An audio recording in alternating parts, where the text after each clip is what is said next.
Hi, I'm Brandon, and today we're going to talk about computers and their specs. We're going to talk about DAWs. We're going to talk about different libraries, and I'm going to show you my routing and reverbs and everything that I use in my orchestral template. Let's go.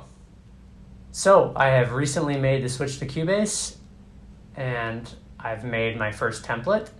And it has, as you can see, 469 tracks. Some of these out of 487, those ones are extra that I have not showing. They're waiting to be filled by other instruments. But before we dive into that, let's talk about computers, because to have a template with this many tracks in it, you need a computer that can handle it. And what I'm running is a 16-core processor and 128 gigs of RAM and multiple solid-state drives to hold all of these samples that I have. Let me pull up this little task manager. You can see right now I'm running clean at 20% on the CPU, which is great. You want to stay below 50% if you can. Because I haven't written anything yet, obviously. There's no extra data going on, but still, that's plenty of room. And the memory, I've used 51 gigs out of 128, so I have tons of room to grow and add more libraries if I want. Now, this is a beast of a computer, and it's more likely that you'll start on something with less memory and CPU power, as I did. But if you are looking to make the upgrade, I recommend building it yourself like I did, because it'll save you a lot of money. It takes some research and it takes some time, but it's a fun process. So enough with CPUs. Let's go into the template. The reason I made the switch to Cubase, I was using Reaper, and I love Reaper still. But I think Cubase offers some beautiful things for composers. One of them being this school search bar. Say I want French horn, and let's do a section of 12. Here's all my articulations that I have loaded, and let's just grab legato. And let's see.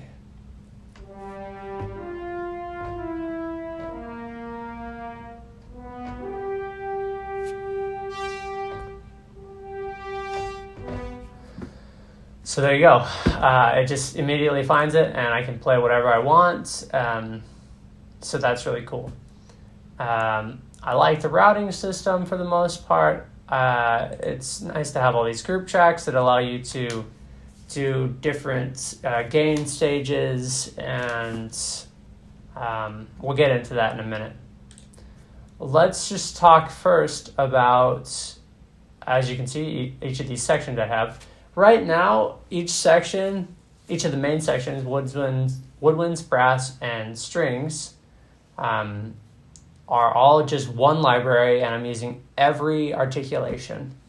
So if we go into this woodwinds folder, it's all Spitfire, and let me open up the instruments so you can see. We're using the Spitfire Symphonic Woodwinds right here. Right, and this is the piccolo patch, the instrument. So I've got the instrument here, and then attached to it are all these MIDI tracks down here that play each patch.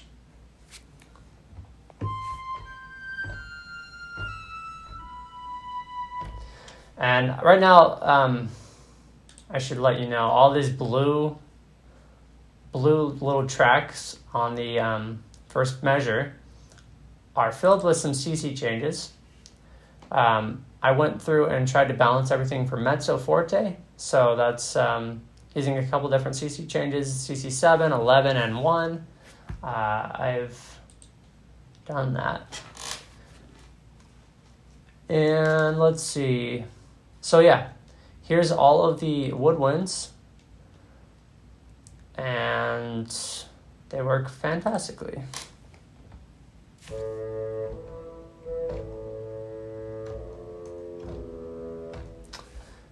And of course, I can change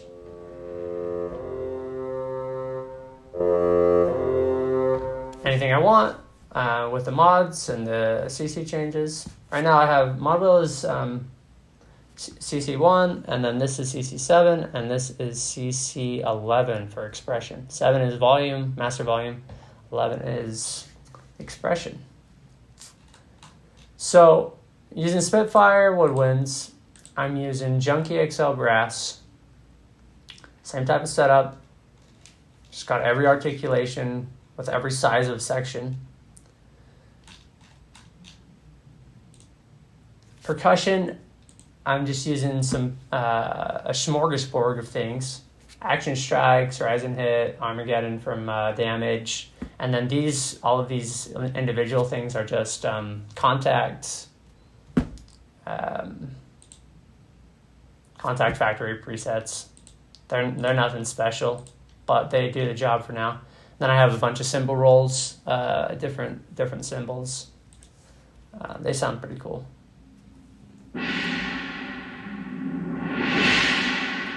So these are sweet. I'll show you the mod wheel controls how much the roll is going.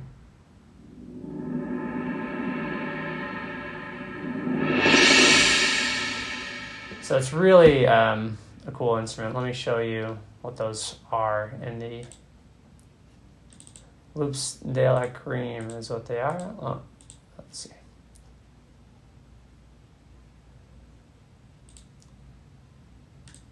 They look like this. They got a bunch of different cymbals, and there's all sorts of different things you can do to change their sound. So, big fan.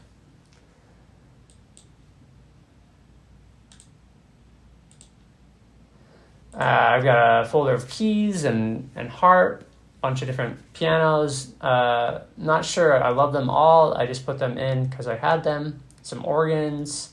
Here's a Mark I. This organ is really cool, cathedral sort of sound. You got your B3, more of a church organ, really famous. So there you go with that. Choir, I am using East-West Diamond choir. Let's take a look at it.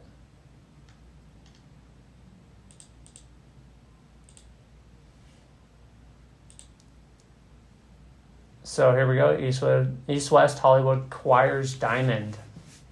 And I've got a bunch of different, as you can see, vowels, and then there's 2 word builders, and those are really helpful too.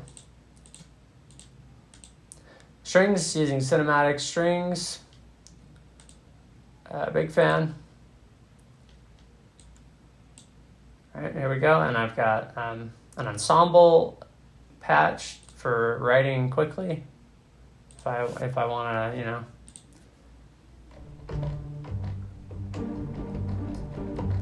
get it all there, I can go anywhere.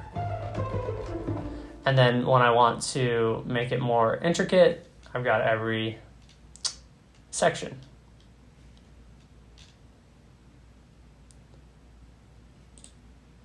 Okay. Lastly, for instance, I've got a bunch of synths. With Massive, none of these have anything on them yet except for the transgate, but it's still just a sine wave.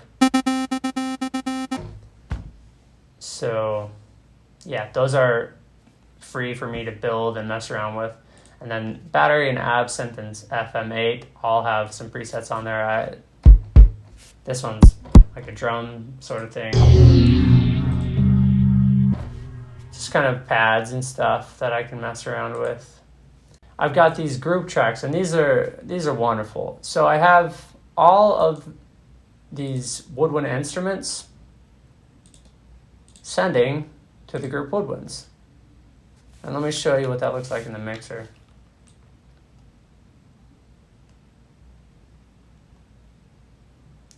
So we've got group Woodwinds right here, right? So everything that's a woodwind sound is going to come through this channel. And this channel is going to send to stem 2, which is right here. And stem 2 also shares the brass. So I've got it down into 4 stems in case a client wants 4 tracks that they can mess around with and maybe get rid of the percussion, or lower the volume of some section without too much hassle on their end. And those all send to the mix, and that's the final mix. There's some reverb sends, which I'm not going to go into detail how they're routed, but I will show you. I'm just using Pro R, Concert Hall Vienna. I think it's great. The output is minus 10 dB, just because I want these reverbs in particular are just kind of like a get the instrument in a room type of sound. They're not very apparent in the mix. They just kind of give everything glue. Well, that's where my template stands. I'm sure it has much to improve upon. It's an always growing thing, I believe. And I'm pretty happy with it at the moment. I think I can write mostly anything that I need to. I'm sure there's lots that I'll want in the future, but for now it works. So I hope that you learned something or enjoyed this video, and I hope to see you next time. Thanks.